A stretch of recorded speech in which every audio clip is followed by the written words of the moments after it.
सफ़ेद बर्फ से ढकी पहाड़ियाँ, डल झील में तैरते शिकारे और हवा में घुली एक अनकही सी कहानी। ये है श्रीनगर, कश्मीर की वो जन्नत जिसे धरती का स्वर्ग कहा जाता है। डल झील की हर लहर, मुगल गार्डन का हर फूल और पहाड़ों की हर चोटी अपने अंदर एक कहानी समेटे हुए हैं। तो तैयार हो जाइए कश्मीर की उस जादुई दुनिया में कदम रखने के लिए, जहां हर दृश्य एक सपने सा लगता है और हर कहानी दिल को छू लेती है। नमस्कार दोस्तों, मैं हूं आगम सिंह सिसोदिया। श्रीनगर कश्मीर में आप सभी का स्वागत है। अगर आप श्रीनगर घूमने का विचार कर रहे हैं तो आज हम आपको श्रीनगर के लिए कंप्लीट गाइड करेंगे और यहाँ के सभी फेमस टूरिस्ट प्लेसेस को आपको अच्छे से दिखाएंगे। फिलहाल कश्मीर घूमने के लिए हमने एक कंप्लीट टूर पैकेज बुक किया है वे फॉर ट्रैवल्स कंपनी के साथ, जिसमें हमें सारी सुविधाएं इंक्लूडेड मिली हैं। अब ये टूर पैकेज हमें कितने का पड़ा, इसमें क्या क्या चीज़ें शामिल हैं, ये सारी जानकारी हम आपके साथ शेयर करेंगे। लेकिन इससे पहले आइए मिलकर एक्सप्लोर करते हैं श्रीनगर कश्मीर।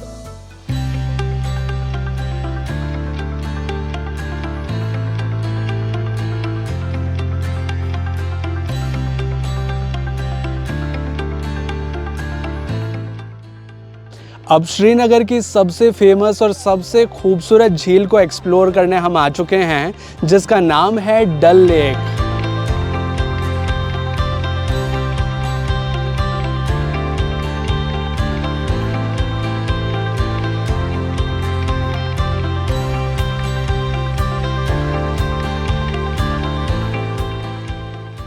यहाँ पर हम करने जा रहे हैं शिकारा राइड। शिकारा कुछ इस तरह की बोट्स होती हैं जो कि बहुत ही सुंदर तरीके से डेकोरेटेड होती हैं, जिनमें बैठकर हम डल लेक में घूमते हैं और कई सारे इम्पॉर्टेंट और इंटरेस्टिंग प्लेसेस को देखते हैं। ये कुछ इस तरह की बोट होती है जिसमें 4 लोगों के बैठने की कैपेसिटी होती है। 4 लोग इसमें बैठ सकते हैं। इसके जो चार्जेस हैं अब मैं वो आपको क्लियर करना चाहूँगा।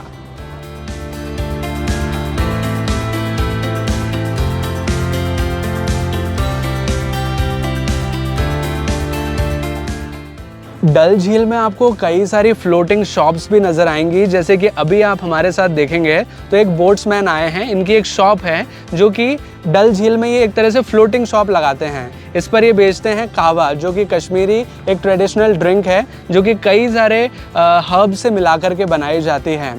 इसे भी अगर आप चाहें तो ट्राई कर सकते हैं। 50 रुपीज़ का ये कहवा प्रोवाइड करते हैं।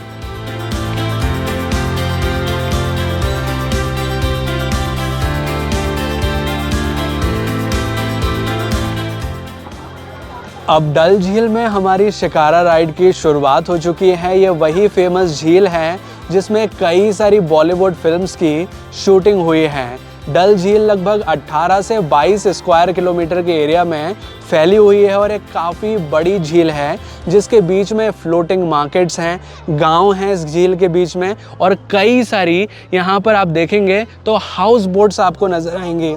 ये हाउस बोट्स वो हैं जिसके अंदर रुका जा सकता है और कई सारी फैसिलिटीज़ इन हाउस बोट के अंदर प्रोवाइड की जाती हैं।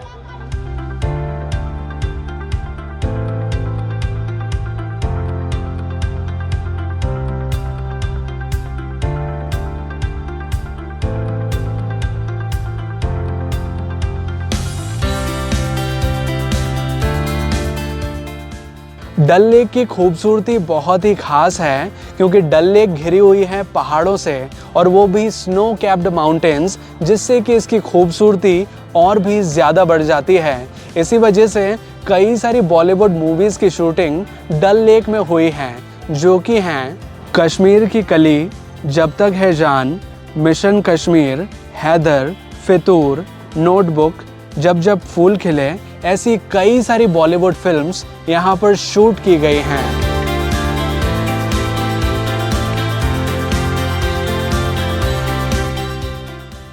अभी डल लेक में एक इंटरेस्टिंग चीज़ मैं आपको दिखाना चाहूँगा, जो कि है डल लेक का फ्लोटिंग पोस्ट ऑफिस। ये इंडियन पोस्ट ऑफिस है जो कि आज भी वर्किंग है और पानी के ऊपर तैरता हुआ है। इसी वजह से ये खास है।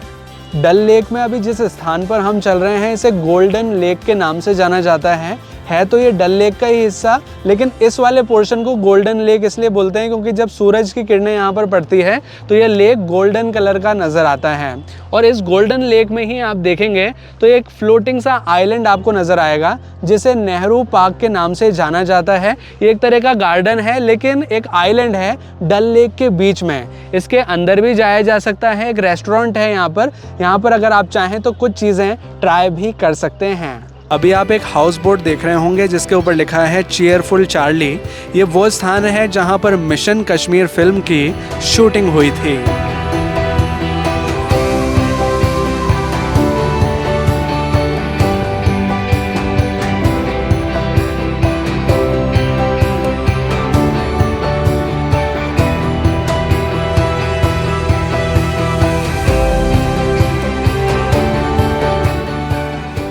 अब डल लेक में मैं आपको एक बहुत ही इंटरेस्टिंग चीज़ दिखाना चाहूँगा जो कि है फ्लोटिंग फार्म्स। अभी जो आप बड़ी बड़ी घास देख रहे हैं ये एक ऐसा ज़मीन का हिस्सा है जो कि फ्लोट करता हुआ है डल लेक पर, यानी कि इसके नीचे कोई बेस वाला एरिया नहीं है, यानी कि सॉलिड लैंड नहीं है ये। इसे एक स्थान से दूसरे स्थान तक ले जाया जा सकता है। और जब गर्मियाँ आती हैं तो यहाँ पर खेती होती है। यहाँ पर जो खीरा होती है, लौकी है, कद्दू है, टमाटर हैं, इस तरह के जो फल सब्जियां हैं यहाँ पर उगाई जाती हैं। बहुत ही इंटरेस्टिंग चीज़ है क्योंकि एक तरह की तैरती हुई ज़मीन है जिसे एक खूंटे से अगर यहाँ बांध दो तो ये यहाँ पर स्थिर है। अगर इसको ले जाना चाहें आगे तो वहाँ पर भी इसे ले जाया जा सकता है। शाहिद कपूर की एक फेमस फिल्म थी जिसका नाम था हैदर, उसके कुछ सीन्स यहाँ पर फिल्माए गए थे। ये अभी जो आप पीछे एक सुपरमार्केट सा देख रहे होंगे, मिनी सुपरमार्केट, उसके ऊपर लिखा भी हुआ है हैदर मूवी डन हियर, यानी कि हैदर मूवी के कुछ सीन्स यहाँ पर शूट किए गए हैं। अगर आप यहाँ पर आते हैं तो मेमोरी के लिए कुछ पिक्चर्स क्लिक कर सकते हैं।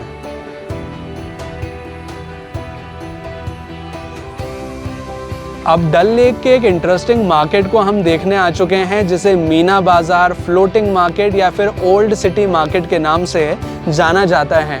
यहाँ पर आप देखेंगे तो कई सारी दुकानें हैं, कई सारे जो कपड़े होते हैं यहाँ के जो ट्रेडिशनल चीज़ें हैं जैसे कि पश्मीना शॉल, जो कश्मीरी ड्रेसेस हैं वो आप यहाँ से परचेज़ कर सकते हैं। हालांकि एक जो नाम है फ्लोटिंग मार्केट वो क्यों रखा गया है वो मैं आपको दिखाना चाहूँगा। यहाँ पर आप देखेंगे तो दुकानें पानी के ऊपर फ्लोट करती हुई बनाई गई हैं, यानी कि इन कई दुकानें जो आप देखेंगे तो उनका कोई बेस एरिया नहीं है, कोई लैंड एरिया नहीं है, वो पानी के ऊपर फ्लोट कर रही हैं। या तो हाउस बोट तरह की वो बोट्स हैं या फिर उन्हें जो लकड़ी है उसकी सहायता से यहाँ पर बेस फाउंडेशन करके उनके ऊपर इन दुकानों को बनाया गया है। इस वजह से ये काफ़ी इंटरेस्टिंग मार्केट है। अगर यहाँ आते हैं तो कुछ शॉपिंग कर सकते हैं या फिर अगर चाहें तो कुछ फ़ोटोज़ वीडियोज़ क्लिक कर सकते हैं, क्योंकि ऐसे नज़ारे हर जगह देखने को नहीं मिल पाते। जब आप फ्लोटिंग मार्केट की ओर आएंगे तो यहाँ पर आपको कई सारे शिकारा बहुत ही पास में नज़र आएंगे, क्योंकि ये एरिया थोड़ा सा नैरो होता है। तो बहुत सारे शिकारा जब यहाँ आते हैं तो कई बार ऐसा हो सकता है कि आपके शिकारा के सराउंडिंग कई सारे और शिकारा चल रहे हों और हो भी सकता है कि यहाँ पर शिकाराओं का ट्रैफिक लग जाए। डल लेक को श्रीनगर की लाइफलाइन भी कहा जाता है। यहाँ पर लगभग 3 से 4 हज़ार शिकारा बोट्स चलती हैं।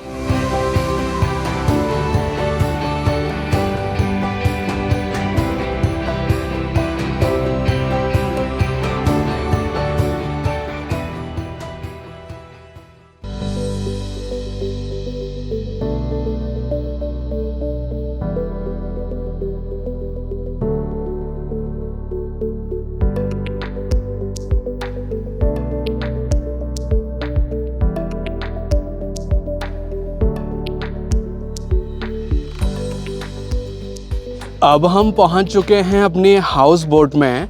हाउस बोट कुछ इस प्रकार की बोट होती है जिसके अंदर रुका जा सकता है, इसके अंदर नाइट स्टे किया जा सकता है। हाउस बोट के अंदर चलने से पहले मैं आपको एक इम्पॉर्टेंट जानकारी देना चाहूँगा कि हाउस बोट यहाँ पर 2 स्थानों पर होती है। एक तो आप डल लेक में चाहें तो वहाँ रुक सकते हैं और एक आप रुक सकते हैं नगीन लेक पर, जहाँ पर अभी हम हैं। हमारी ये जो हाउस बोट है ये नगीन लेक पर है। ये जो आप लेक देख रहे हैं बड़ा सुंदर सा, ये है नगीन लेक, जो कि डल लेक का ही एक हिस्सा है। ये जो पानी है ये डल लेक से ही आता है, लेकिन एक थोड़ा अलग पार्ट में ये लेक आता है, इस वजह से इसे अलग नाम दिया गया है, जो कि है नगीन लेक। तो अब यहाँ से हम हाउस बोट के अंदर चलेंगे और आपको प्रॉपरली दिखाएंगे कि हाउस बोट अंदर से होती कैसी है और इसके अंदर किस प्रकार की सुविधाएं होती हैं। एक हाउस बोट तो ये है और इसी से कनेक्टिंग एक और दूसरी हाउस बोट है जिसके अंदर हम रुकने वाले हैं, उसके अंदर मैं आपको लेकर चलता हूँ। उस बोट में प्रवेश करने के लिए सबसे पहले हमें अपने शूज़ यहाँ पर रैक में उतारने होते हैं और यहाँ पर स्लीपर्स दी जाती हैं कुछ इस तरह की, और उन स्लीपर्स को पहनकर हमें बोट के अंदर प्रवेश करना होता है, क्योंकि यहाँ पर साफ़ सफाई का बहुत अच्छे से ख्याल रखा जाता है।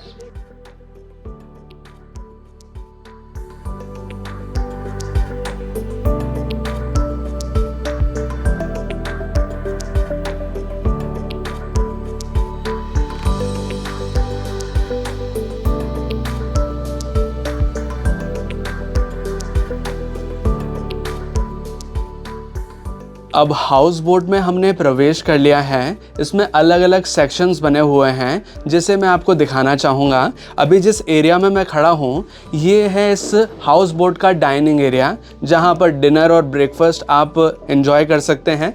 इसकी जो कारीगरी है वो भी आप देखेंगे, बहुत ही महीन कारीगरी से इसे बनाया गया है। हाउस बोट बनी होती है देवदार की लकड़ी से, जो कि पानी में गलती नहीं है और लॉन्ग लास्टिंग चलती है। और यहाँ पर आप देखेंगे ये दूसरा वाला एरिया है इसका, जो कि एक तरह का सिटिंग एरिया है। जो भी मेहमान आते हैं यहाँ पर या फिर जो भी गेस्ट आते हैं उनके लिए एक तरह का सिटिंग एरिया है या वेटिंग एरिया इसको बोल सकते हैं। इसमें भी आप देखेंगे तो बहुत ही महीन कारीगरी के साथ बनी हुई चीज़ें यहाँ पर रखी हुई हैं। और ये भी एक एयर कंडीशनड रूम है। यहाँ पर भी आप देखेंगे तो हॉट एसी की सुविधा दी हुई है।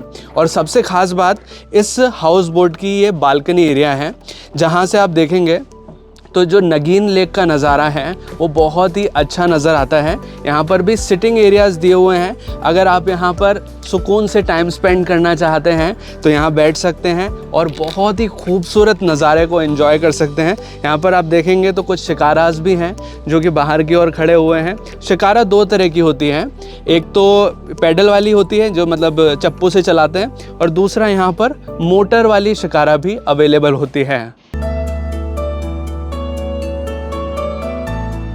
हाउस बोट अलग अलग कैपेसिटीज़ की हो सकती हैं, जैसे कि एक हाउस बोट में 2 रूम भी हो सकते हैं और 5 रूम भी हो सकते हैं।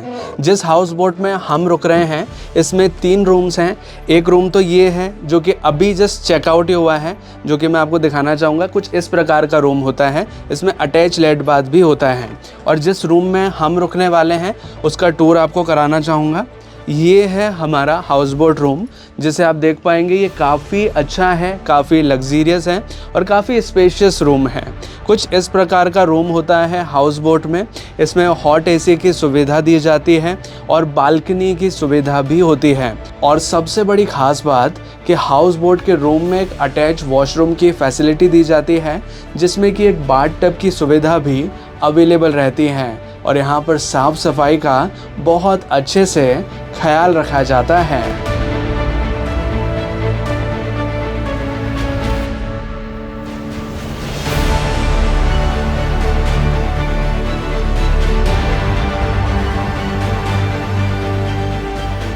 अब हाउस बोट में हमारा डिनर का टाइम हो चुका है और हम आ चुके हैं हाउस बोट के डाइनिंग एरिया में। यहाँ पर हमारा डिनर सर्व कर दिया गया है। डिनर में लोकल फूड सर्व किए जाते हैं, जैसे कि मैं आपको दिखाना चाहूँगा। एक यहाँ पर हमें मिक्स वेज की सब्जी सर्व की गई है, एक है दाल, रोटी, चावल और अचार। जो यहाँ का लोकल फूड है, जो घर जैसा खाना है, वो यहाँ पर सर्व किया जाता है, जो कि काफ़ी डिलीशियस होता है। इस हाउस बोट में 3 रूम्स हैं और 2 डाइनिंग हॉल्स हैं, जिसमें से एक में अभी हम हैं। और हाउस बोट में ये जो डाइनिंग एरिया है, यहाँ पर हीटर की सुविधा भी दी गई है, क्योंकि हाउस बोट ऑलरेडी पानी के बीच में होती है। यहाँ पर टेम्परेचर काफ़ी कम होता है, तो टेम्परेचर मेंटेन करने के लिए कुछ इस तरह का हीटर होना बहुत ज़रूरी होता है, जो कि यहाँ पर दिया हुआ है।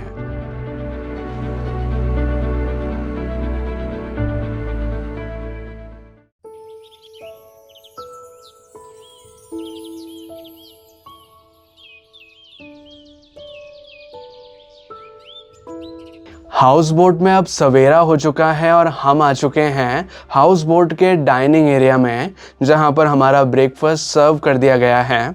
ब्रेकफास्ट में पोहा है, ब्रेड बटर है और टी कॉफ़ी है, जो आप लेना चाहें। यहाँ पर ब्रेकफास्ट में ज़्यादा ऑप्शंस नहीं होते, लेकिन जो भी यहाँ सर्व करते हैं वो काफ़ी डिलीशियस होता है।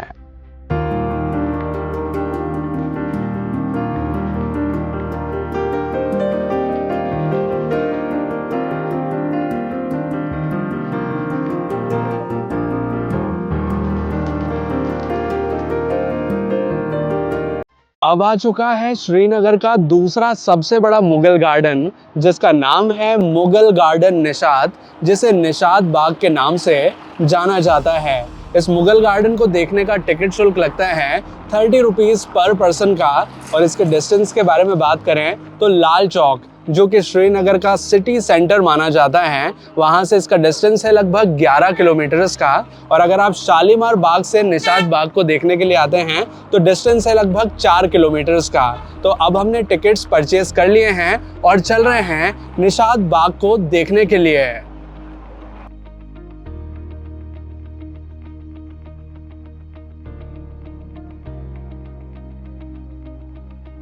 अब निशात बाग के अंदर हम आ चुके हैं। निशात बाग की सबसे बड़ी खास बात है इसकी लोकेशन, क्योंकि जिस स्थान पर यह बना हुआ है, यहाँ से कुछ इस प्रकार का नज़ारा नज़र आता है।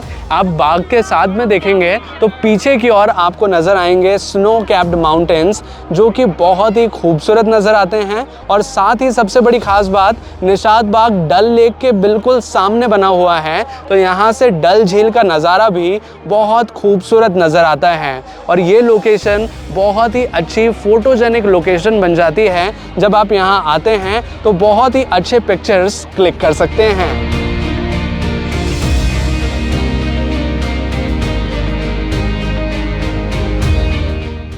निशात बाग का निर्माण 1933 में नूरजहां के भाई आसिफ खान द्वारा करवाया गया था। और ये एक सीढ़ीदार बाग है, यानी कि आप देखेंगे तो इस बाग में आपको कई सारे लेवल्स नजर आएंगे और पीछे की ओर आपको कई सारे चिनार के वृक्ष भी नजर आएंगे। हालांकि अभी आप देखेंगे तो यहाँ पर इतनी ज़्यादा हरियाली नहीं है, क्योंकि ये विंटर का टाइम है, जनवरी का महीना है। लेकिन अगर आप यहाँ पर समर्स के टाइम पर आते हैं, स्पेशली अप्रैल से जून के महीने में आते हैं, तो ये पूरा का पूरा बाग आपको हरियाली से भरा हुआ नजर आएगा और कई सारे फूल आपको यहाँ नजर आएंगे, जिनके साथ काफ़ी अच्छे पिक्चर्स आप क्लिक कर सकते हैं।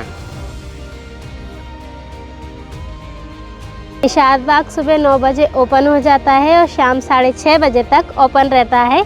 इसे देखने में आपको आधे से 1 घंटे का समय लगेगा।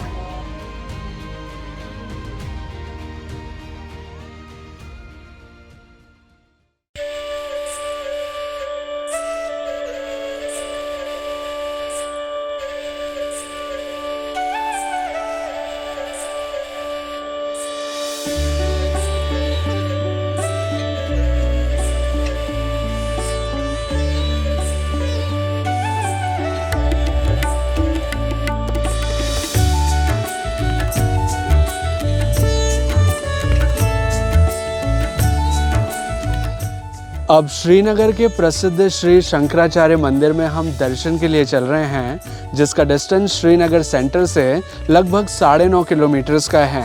इस स्थान तक बाय व्हीकल बहुत आसानी से पहुंचा जा सकता है, लेकिन व्हीकल जहां हमें ड्रॉप करता है, उसके बाद मंदिर तक पहुंचने के लिए हमें लगभग 240 स्टेप्स यानी कि 240 सीढ़ियां चढ़कर ऊपर की ओर जाना होता है।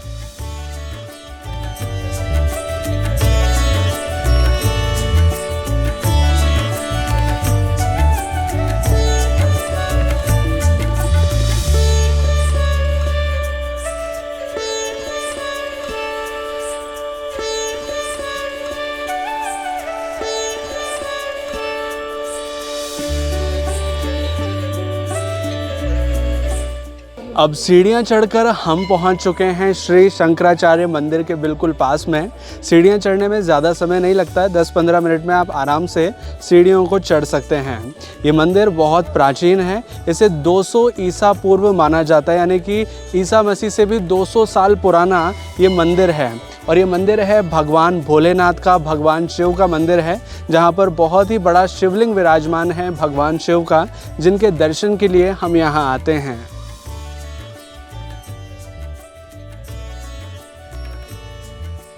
श्री शंकराचार्य मंदिर की टाइमिंग की जानकारी मैं आपको देना चाहूँगा। मंदिर सुबह 7:30 बजे ओपन हो जाता है और शाम को 4:30 बजे तक ओपन रहता है। इस दौरान आप मंदिर में दर्शन के लिए आ सकते हैं। श्री शंकराचार्य मंदिर श्रीनगर के सबसे टॉप वाले सिरे पर स्थित है। इस वजह से जब आप यहाँ पर आएंगे तो आप देखेंगे श्रीनगर का बेहतरीन नज़ारा। यहाँ से श्रीनगर 360 डिग्री के अंदर देखा जा सकता है। पीछे की ओर आप देखेंगे तो आपको नज़र आएगी झेलम नदी, जो कि श्रीनगर से होकर बहती है। और इस साइड आप देखेंगे तो आपको नज़र आएगी श्रीनगर की सबसे प्रसिद्ध डल झील। और डल झील के अंदर आपको नज़र आएंगे कई सारे हाउस बोट्स, जिनके अंदर लोग रहते हैं। और यहाँ से भी आप दूर तक देखेंगे तो आपको श्रीनगर की बसावट नज़र आएगी। हालांकि क्लियरिटी इतनी ज़्यादा अच्छी नहीं हो पा रही है क्योंकि फॉग बहुत ज़्यादा है। अदरवाइज़ अगर सनी डे होता है तो बहुत अच्छा व्यू यहाँ से कैप्चर किया जा सकता है और यहाँ पर खड़े होकर आप बहुत अच्छे पिक्चर्स क्लिक कर सकते हैं। अब महादेव मंदिर में दर्शन करने के बाद हम आ चुके हैं श्री शंकराचार्य जी की तपस्या स्थली पर, क्योंकि ये वो स्थान है जहाँ पर आदि गुरु शंकराचार्य जी ने तपस्या की है और इसी वजह से इस स्थान का नाम श्री शंकराचार्य मंदिर रखा गया है।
अब श्रीनगर के सबसे छोटे मुगल गार्डन को हम देखने आ चुके हैं, जिसका नाम है मुगल गार्डन चश्मा शाही। इस मुगल गार्डन को देखने का टिकट शुल्क लगता है 30 रुपीज़ पर पर्सन का और ये सुबह 10 बजे से शाम को 6 बजे तक ओपन रहता है। इसके डिस्टेंस के बारे में बात करें तो श्रीनगर सेंटर से चश्मा शाही मुगल गार्डन का डिस्टेंस है लगभग 9 किलोमीटर्स का। इस मुगल गार्डन का निर्माण कराया गया था 1632 में अली मर्दान खान द्वारा, लेकिन उन्होंने इसका निर्माण कराया था शाहजहां के आदेश पर। और ये मुगल गार्डन फेमस है अपने मीठे पानी के झरने के लिए, जो कि यहाँ नज़र आता है। ये जो स्ट्रक्चर नज़र आ रहा है ये मुगल कालीन है, पुराना स्ट्रक्चर है और यहाँ आप देखेंगे तो यहाँ झरने बहते हैं मीठे पानी के। इसी वजह से इस जगह का नाम चश्मा शाही है और ये गार्डन इसी वजह से ख़ास है। ये मुगल गार्डन काफ़ी छोटा है, इसे देखने में आपको ज़्यादा समय नहीं लगेगा।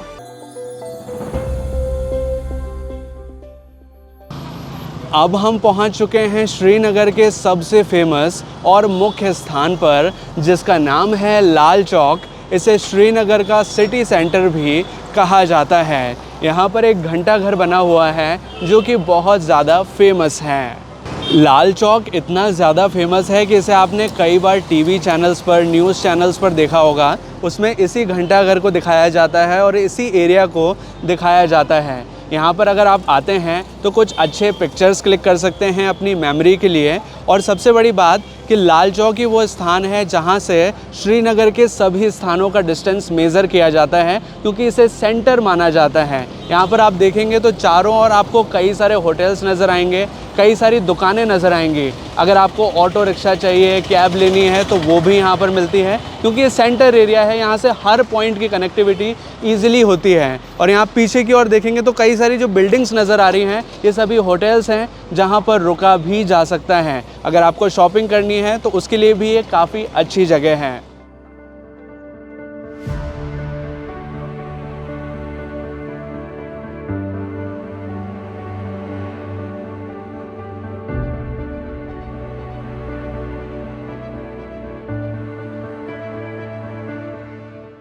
अब श्रीनगर के सबसे प्रसिद्ध और सबसे बड़े मुगल गार्डन को हम देखने आए हैं, जिसका नाम है शालीमार गार्डन, जिसका डिस्टेंस लाल चौक यानी कि श्रीनगर सेंटर से लगभग 15 किलोमीटर्स का है।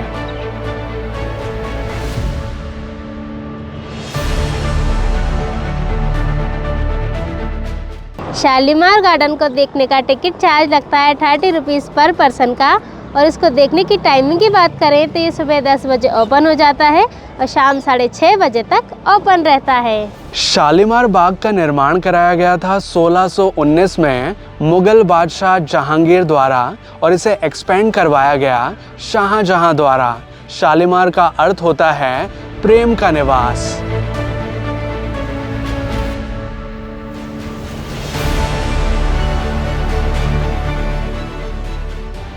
शालीमार बाग का उपयोग मुगल काल में शाही मेहमानों के स्वागत के लिए किया जाता था। इस वजह से जब आप शालीमार बाग में देखेंगे तो आपको कई सारे पुराने स्ट्रक्चर्स नज़र आएंगे जो कि मुगल कालीन हैं। और इस बाग की एक और ख़ास बात है कि इसमें लगभग 410 के करीब फाउंटेन्स हैं, जो कि कुछ इस तरह से आपको नज़र आएंगे एक ही सीध में। पुराने समय में ये फाउंटेन्स बिना मोटर के चला करते थे on the principle of gravity system.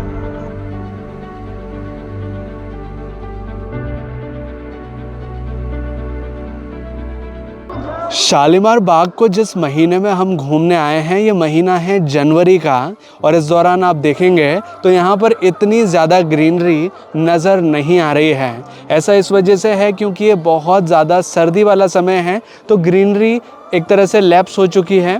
लेकिन अगर आप यहाँ पर समर्स के टाइम पर आते हैं, स्पेशली अप्रैल से जून के महीनों में आते हैं, तो आपको यहाँ बहुत ज़्यादा ग्रीनरी नज़र आएगी, कई सारे फ्लावर्स नज़र आएंगे और बहुत ही सुंदर सा ये गार्डन नज़र आएगा, जिसके साथ आप बहुत ही अच्छे पिक्चर्स क्लिक कर सकते हैं। शालीमार बाग को देखने में आपको ज़्यादा समय नहीं लगेगा, इसे आप 1 से 1.5 घंटे में एक्सप्लोर कर सकते हैं।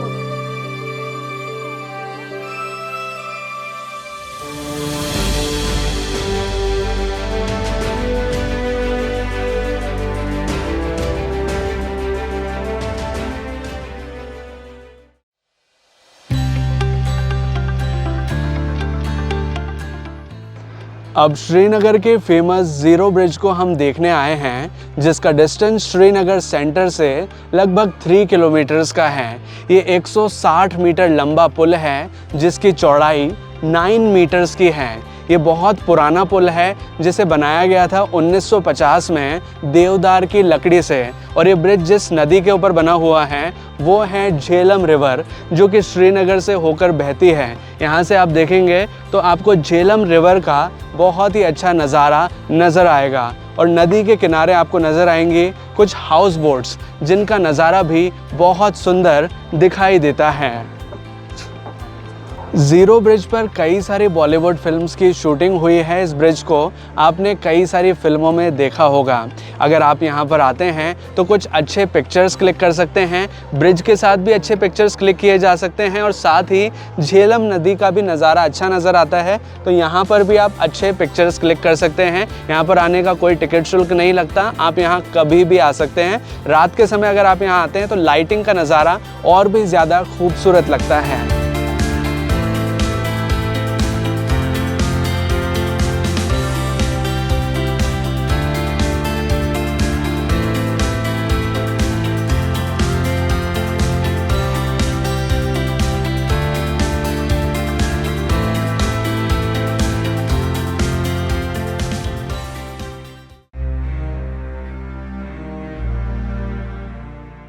श्रीनगर में अगर आप चाहें तो ट्यूलिप गार्डन को भी विज़िट कर सकते हैं, जो कि दुनिया के सबसे बड़े ट्यूलिप गार्डन्स में से एक है। इसका पूरा नाम है Indira Gandhi memorial tulip garden.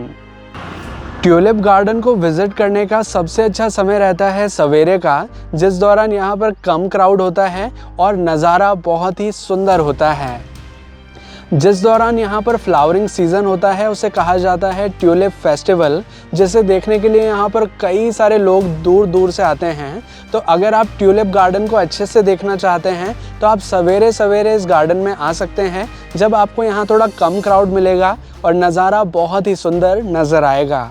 Tulip garden को देखने का टिकट शुल्क लगता है 75 रुपीज़ पर पर्सन का, और ये सुबह 6 बजे से सनसेट तक ओपन रहता है। ये ट्यूलिप गार्डन लगभग 30 हेक्टेयर के एरिया में बना हुआ है, जिसमें ट्यूलिप फेस्टिवल के दौरान 15 से 17 लाख ट्यूलिप फ्लावर्स लगाए जाते हैं, जो कि अलग अलग रंगों के होते हैं, जिनका नज़ारा देखते ही बनता है। ट्यूलिप गार्डन के पास में ही बना हुआ है श्रीनगर का बॉटैनिकल गार्डन, जो भी एक काफ़ी खूबसूरत प्लेस है। अगर आप चाहें तो इसे भी विज़िट कर सकते हैं।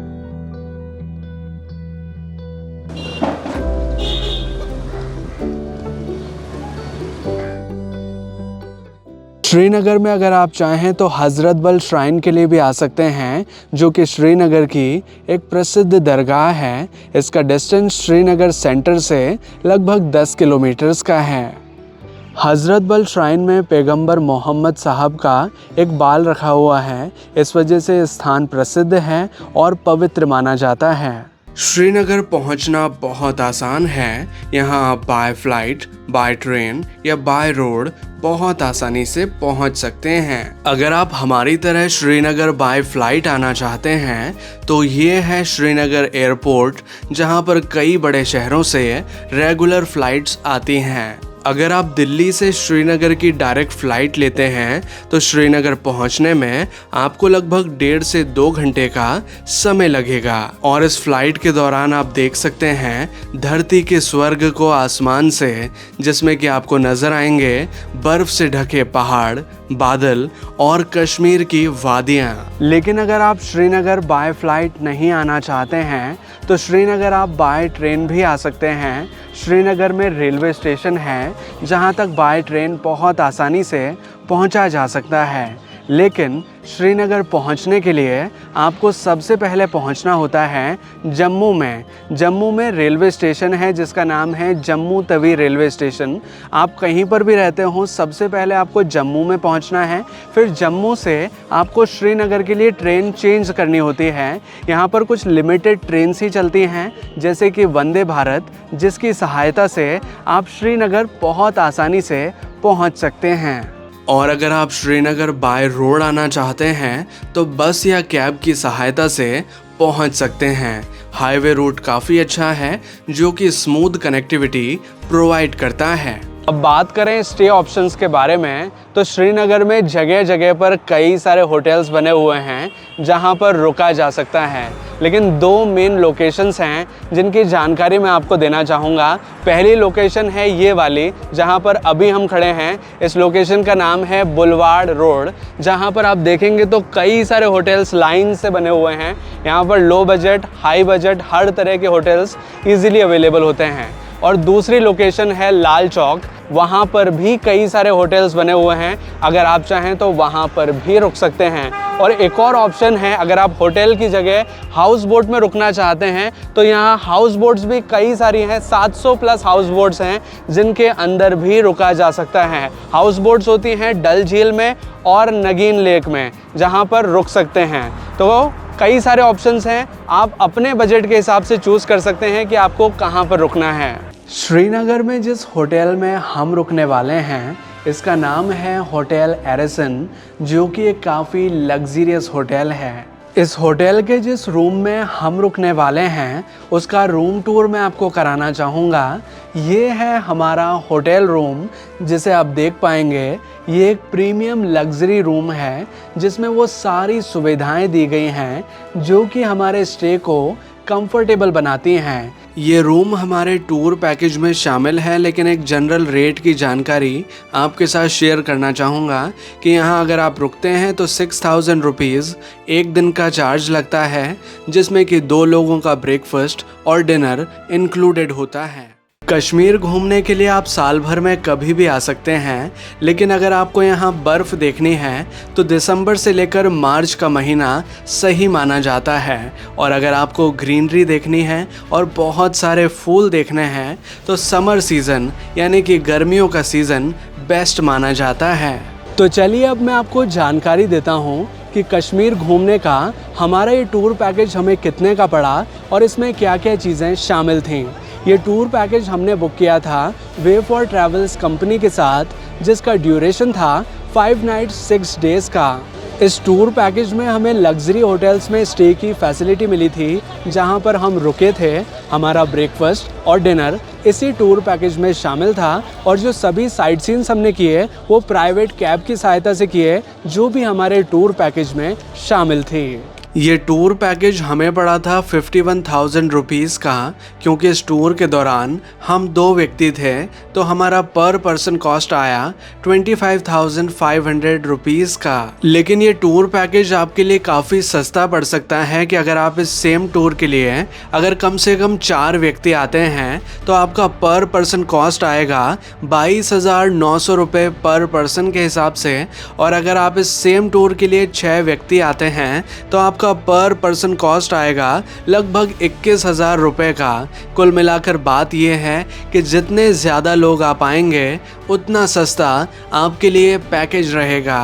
एक और ऑप्शन है जिससे कि ये पैकेज आपके लिए और सस्ता पड़ सकता है कि अगर आप गुलमर्ग में स्टे ना करें, गुलमर्ग का सिर्फ आप डे ट्रिप रखें और स्टे करें श्रीनगर में, और जो होटल्स आप चूज़ कर रहे हैं स्टे के लिए, अगर आप उनको 3 स्टार कैटेगरी के या फिर थोड़े बजट होटल्स अगर रखते हैं अपने पैकेज में, तो ये पैकेज आपके लिए और सस्ता पड़ सकता है।